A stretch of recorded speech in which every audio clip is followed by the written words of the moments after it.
Assalamualaikum warahmatullahi wabarakatuh. Anak-anak semuanya, alhamdulillah pada hari ini kita belajar kembali materi tematik muatan IPA dengan tema adaptasi tumbuhan pada lingkungan hidup dengan kompetensi dasar menganalisis cara makhluk hidup menyesuaikan diri dengan lingkungan. Adaptasi adalah penyesuaian yang dilakukan oleh makhluk hidup dengan lingkungannya untuk mempertahankan spesiesnya atau anggotanya. Adaptasi ini dibagi menjadi beberapa macam. Salah satunya adalah berdasarkan tempat hidupnya. Tanaman berdasarkan tempat hidupnya dibagi menjadi 3. Yang pertama adalah tumbuhan yang hidup di air atau hidrofit. Kemudian yang kedua, tanaman yang hidup di lingkungan kering atau xerofit, dan tumbuhan yang hidup di tempat lembab atau higrofit. Kita akan bahas satu persatu. Yang pertama adalah tumbuhan yang hidup di air atau hidrofit. Tanaman apa saja yang masuk dalam kategori ini? Yang pertama adalah enceng gondok. Anak-anak bisa lihat gambarnya di bawahnya. Kemudian kangkung, ada juga nih gambar kangkung, dan juga tanaman genjer. Ketiga tanaman ini mempunyai ciri khusus, yaitu berupa batang berongga yang berisi udara. Tujuannya untuk apa? Yaitu untuk mengapung di air. Selain enceng gondok, kangkung, dan genjer, ada juga tanaman teratai. Ada contoh gambarnya di bawah ini teratai. Ada lotus, talas, ini ada contoh gambar talas, dan juga tanaman keladi. Pada tanaman ini dia mempunyai ciri daunnya lebar dan tipis. Fungsinya untuk mengurangi penguapan. Yang kedua adalah tumbuhan yang hidup di lingkungan yang kering atau kita mengenal dengan nama xerofit. Ciri tanaman yang tinggal di tempat yang kering ini yang pertama adalah mempunyai daun yang kecil dan menyerupai duri. Yang kedua, batang dilapisi lapisan lilin yang tebal untuk mencegah penguapan. Kemudian, tanaman juga mempunyai akar yang panjang sehingga berjangkauan sangat luas. Pada tanaman yang tinggal di tempat yang kering ini, contohnya adalah tanaman kaktus. Anak-anak bisa lihat gambar kaktus di bawah ini. Kemudian lili gurun dan pohon kurma ada di sebelah bawah, contoh tanaman pohon kurma, dan juga tanaman lidah buaya. Kita berlanjut di tumbuhan yang hidup di lingkungan lembab atau kita mengenal dengan nama higrofit. Contoh tanaman yang tinggal di tempat lembab adalah tumbuhan paku. Anak-anak bisa melihat contoh gambar tumbuhan paku. Kemudian yang kedua adalah tumbuhan lumut. Ada beberapa gambar macam-macam lumut yang bisa tumbuh di tempat yang lembab. Biasanya ada di sungai, di tepian sungai, atau di kamar mandi dan di tempat-tempat lembab yang lainnya. Selanjutnya, adaptasi untuk melindungi diri. Pada kasus ini ada beberapa tanaman yang masuk. Yang pertama adalah kaktus.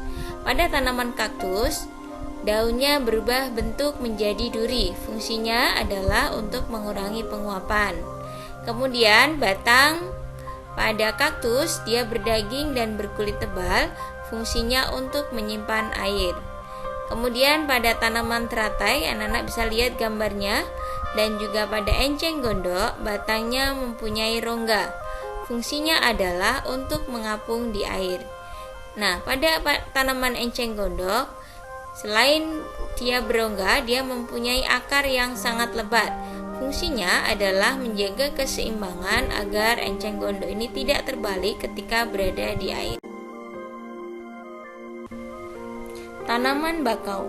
Tanaman bakau ini biasanya ada di sekitar laut. Tanaman ini mempunyai ciri khusus, yaitu akar nafas yang memanjang. Anak-anak bisa lihat dalam gambar, akarnya memanjang kelihatan dan menjulang di permukaan air. Jadi akarnya keluar dari permukaan air. Apa fungsi dari akar nafas ini? Fungsinya adalah mengambil oksigen dari udara dan mampu bertahan dari terpaan ombak dan pasang surut air laut. bunga mawar. Nah, Nana bisa lihat ada gambar bunga mawar.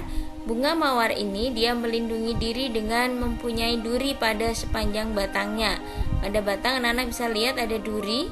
Nah, fungsi dari duri ini adalah melindungi dari gangguan hewan atau manusia.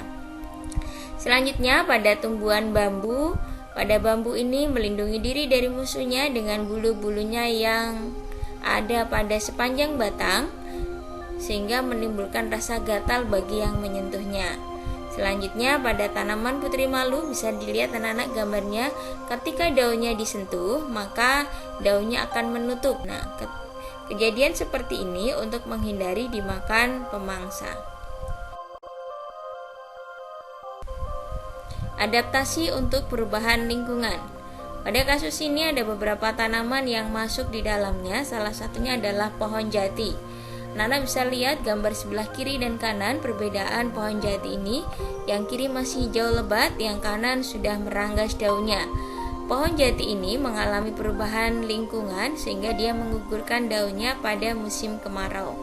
Fungsinya adalah Nana agar bisa mengurangi penguapan. Selain terjadi pada pohon jati, terjadi juga pada tanaman kapuk randu. Bisa dilihat gambarnya di sebelah kanan.